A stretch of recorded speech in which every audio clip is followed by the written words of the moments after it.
Монголын бэлчээрийн 70 гаруй хувь нь талхлагдаж, сүлжилт нэмэгдүүлж байгааг харгалзан, бэлчээрийн тухай хуулийн эрх зүйн орчныг бий болгож, малын үйлдвэр ухсааг сайжруулж, фермерийн аж ахуйг хөгжүүлэхэд иргэдийн нөхөрлөлийн оролцоог нэмэгдүүлэх шаардлагатай байна. Механизмыг бий болгож, иргэдийн нөхөрлөлд уг орлогын тодорхой асуудал нь зөвхөн байгаль орчны төдийгүй нийгмийн эдийн засгийн тулгуур болж үр дүнд хүрэхгүйд бол засгийн газар энэ тал дээр зохих анхаарал тавин ажиллах болно.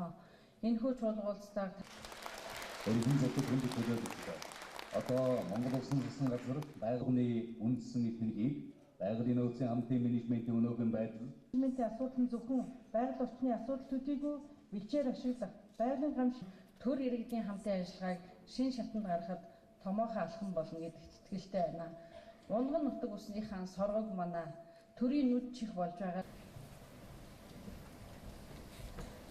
Юуны өмнө би энэ байгаль орчин ногоогч аялал жуулчлалын яамыг